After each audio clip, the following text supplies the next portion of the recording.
Happiness in philosophy is a concept that encompasses various forms of thought, offering different perspectives on its definition and how to achieve it.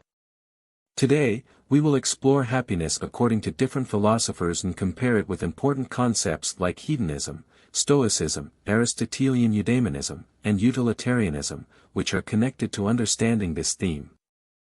We will critically discuss these perspectives, analyzing their implications and limitations, and seeking the much-anticipated answer to, what is happiness? Hedonism, founded in ancient Greece, derives from the Greek word hedon, meaning pleasure. It is a philosophy that places pleasure and happiness as the main goals of life. Philosophers like Aristippus of Cyrene, founder of the Cyrenaic school, and Epicurus were pioneers of this idea, arguing that pleasure is the supreme good sought.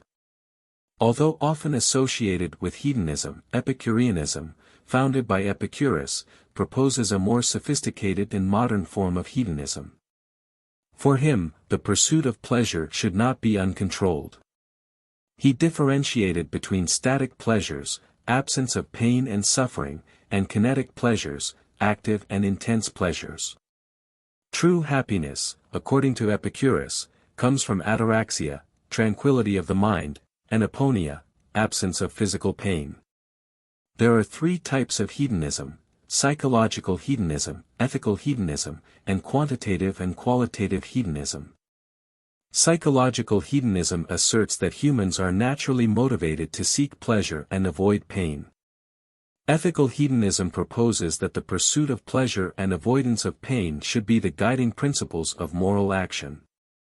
Within ethical hedonism, there are variations such as egoistic hedonism, which emphasizes the pursuit of personal pleasure, and altruistic hedonism, which considers the pleasure and happiness of others. Quantitative hedonism, defended by Jeremy Bentham, suggests that pleasure can be measured and that more pleasure is always better. Qualitative hedonism, associated with John Stuart Mill, argues that some pleasures are of higher quality than others, such as intellectual pleasures over physical pleasures. The direct and incessant pursuit of pleasure can be counterproductive and lead to dissatisfaction and frustration.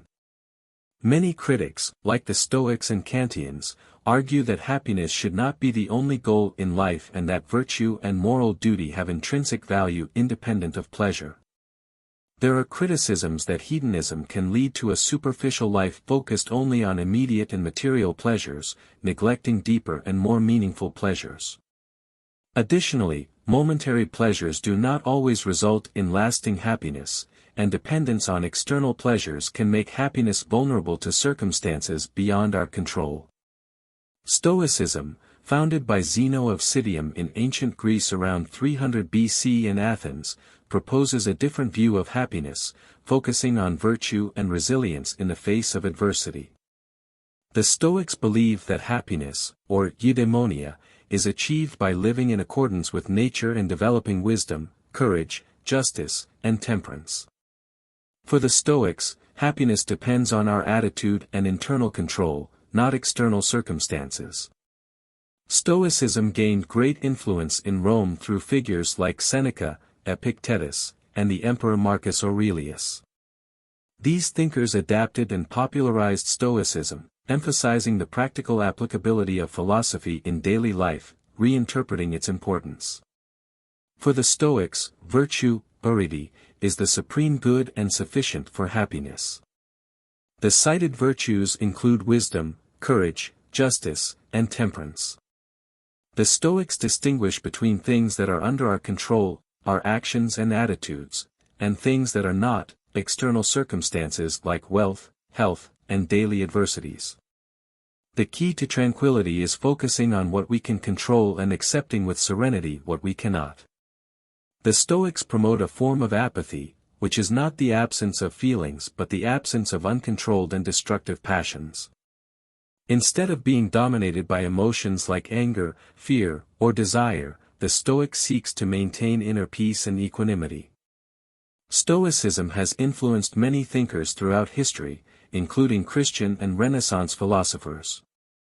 In modern psychology, elements of Stoicism are found in cognitive therapies, which emphasize controlling thoughts and attitudes to improve well-being. Stoicism has seen a resurgence in recent years, especially through authors and speakers who adapt its principles for contemporary life, helping people deal with stress, anxiety, and the pressures of modern life. In turn, Stoicism is praised for its focus on resilience and acceptance of what we cannot control. However, it can be criticized for its apparent emotional insensitivity and for underestimating the importance of human relationships and simple pleasures. Additionally, the rigidity of Stoicism can be challenging to maintain in extreme situations. Utilitarianism, advocated by philosophers like Jeremy Bentham and John Stuart Mill, is an ethical theory that holds that the morality of an action is determined by its ability to maximize well-being or happiness for the greatest number of people. It is a form of consequentialism, meaning that the moral value of an action is judged entirely by its consequences, defining happiness as the maximization of well-being for the greatest number of people. Utilitarianism is often associated with the principle of the greatest happiness, formulated by Bentham and Mill. This principle states that actions are right insofar as they promote happiness and wrong insofar as they produce the opposite of happiness. Happiness here is understood as pleasure and the absence of pain, while unhappiness refers to pain and deprivation of pleasure. At the heart of utilitarianism is consequentialism, the idea that only the consequences of an action matter in determining its morality. This contrasts with theories like Kantian ethics, which argue that the morality of an action depends on its conformity with certain principles or duties, regardless of its consequences.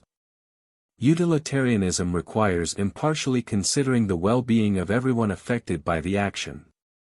It does not allow favoring oneself or any specific person, the happiness of each individual counts equally. Bentham proposed that happiness and unhappiness could be measured and quantified. He introduced the concept of utilitarian calculus, where one attempts to calculate the total amount of pleasure and pain produced by an action to decide if it is morally correct.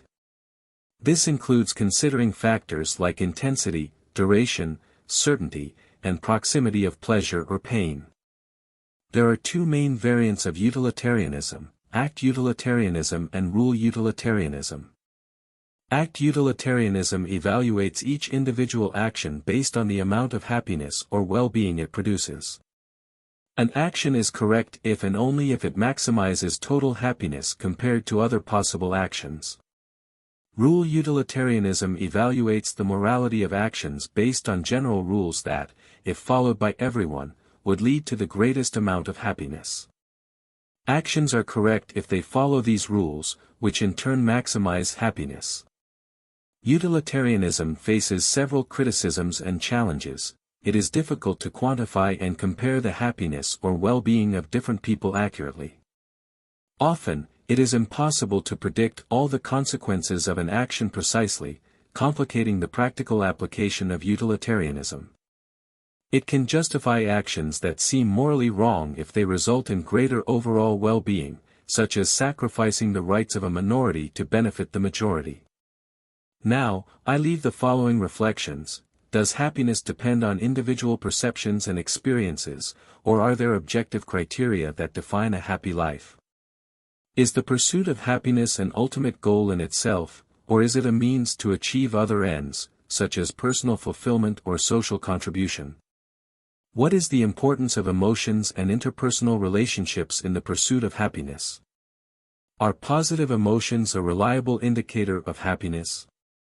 To what extent do external circumstances, like wealth, health, and social status, influence happiness? Can happiness be achieved independently of external conditions? Is there an intrinsic relationship between happiness and morality?